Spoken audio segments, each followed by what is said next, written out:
오늘 질문은 사고가 났는데 질문 주신 분의 과실이 더 큰 것은 인정을 하시는 것 같은데 상대방이 나중에 각자 보험 접수를 하자라고 했는데 나중에 확인해 보니까 상대방이 자기는 과실이 없으니까 보험 접수를 하지 않겠다라고 나왔을 때 지금 이 처리를 어떻게 하는 게 좋을지에 대해서 물어보셨는데요.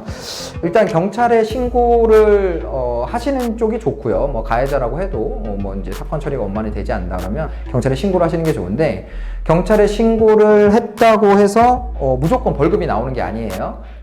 교통사고 처리 특례법상으로 12대 중대 과실이 있다거나 아니면 종합보험에 가입돼 있지 않고 중상해가 발생했다거나 일정한 요건이 발생돼야지만 경찰에서 형사 입건 사안이 되기 때문에 경찰에 신고를 한다고 해서 벌금이나 이런 것이 나오는 건 아니니까. 그리고 교통사고 상황에 대해서 설명이 없기 때문에 제가 이게 형사 입건 사안이 될지 안 될지는 잘 모르겠어요. 어쨌든 경찰서에 사고를 접수해서 뭐 과실 비율이나 시시비비를 좀 확실히 가리는 게 좀 필요할 것으로 보이고요. 그리고 이미 보험 접수를 했다고 해도 본인 보험 접수 취소하는 건 언제든지 가능합니다. 보험 접수 취소하고 본인이 직접 자비비로 부담해서 사고를 해결하겠다고 하는 건 당연히 가능하니까요. 만약에 이제 뭐 파손이 크지 않고 배상할 만한 손해가 크지 않다고 하면 그러면 뭐 보험 접수 취소하고 본인이 직접 배상을 하셔도 됩니다.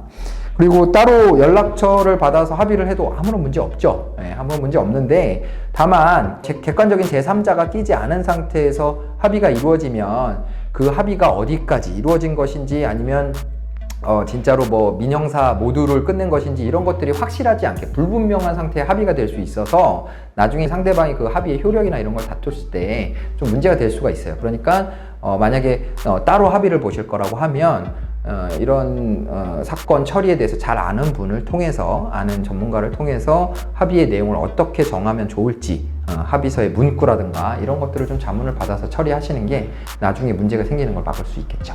그래서 지금 오늘 주신 질문에 대해서는 본인이 원하시는 대로 하시면 될 것 같고요.